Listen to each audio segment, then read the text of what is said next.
Сәлем достар, сіздермен жан-жақты арнасы. Бүгін біз сіздермен таңғы астың пайдасы туралы айтатын боламыз. Ал кеттік. Таңғы ас көңілді жаңа күннің бастауы.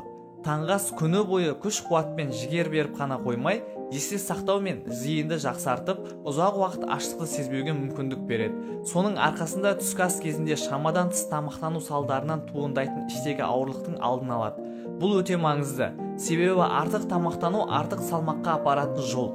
Сонымен қатар, таңертең метаболизм процестері өте белсенді жүреді, және ол таңғы асты тұтынудан басталады. Нәтижесінде бұл керемет пішінді сақтауға көмектеседі. Өмірде әрбір іс алдын ала дайындықты талап етеді. Сол секілді таңғы асқа отырмас бұрын келесідей дайындықты жүзеге асырған дұрыс. Бірінші, ұйқыдан тұра салысымен адамның асқа деген тәбеті бола қоймайтыны белгілі. Сол үшін жуынып болған соң бір стакан жылы су ішу қажет. Су қан айналым жүйелері мен ішек, асқазан жолдарын іске қосады.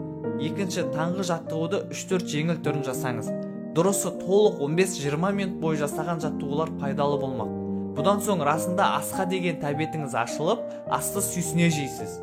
Асқазанымыздың саулығы үшін таңғы ас мәзіріне ерекше мән берген абзал. Тіпті денсаулығымыз үшін кей тағамдардан бас тартуымызға тура келеді. Ондай тағамдар көп жағдайда асқазандағы қышқылдың тепе-теңдігінің бұзылуына, шырышты қабықтың тітіркенуіне, асқазан ауруларының дамуына себеп болады. Олардың қатарына цитрусты тағамдар, піспеген көкөністер, банан, кофе, салқын сусындар, тәттілер, тезді әзірленетін таңғы астар, түрлі бутербродтар тағы басқа кіреді. Таңертеңгілік дәмнің ішінде міндетті түрде ыстық тағамның болуын назарға алыңыз. Буға піскен не боқтырылған көкөністер таңғы ас мәзірінде болуға әбден лайықты. Тек тұз және бұрыш сынды қоспаларды көп қолданбау қажет. Диетологтардың кеңесіне сүйенсек, таңғы асқа жарма өнімдерінің пайдасы зор. Жармадан дайындалған тағамдар ұзақ қорытылғандықтан адам біраз уақытқа дейін тоқ жүре алады.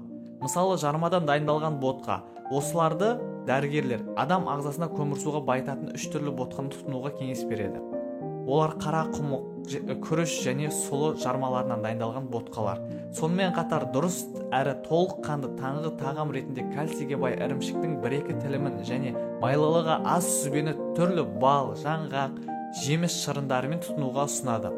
Құнарлығымен қатар адам ағзасына мол энергия беретін жұмыртқа барлық елдің ас мәзірінде бірінші орында тұратыны баршамызға мәлім. Қуырылған түрде болсын, қайнаған түрде болсын, өте дәмді әрі дайындалуы жылдамас. Тамақ рационын күн сайын қадағалап сұраптау оңай емес. Десе де салауатты өмір салты дәл осы дұрыс тамақтанудан басталады емес пе? Тәтті тағам емес, денсаулыққа пайдалы тағам тәтті деген тәмсіл бар.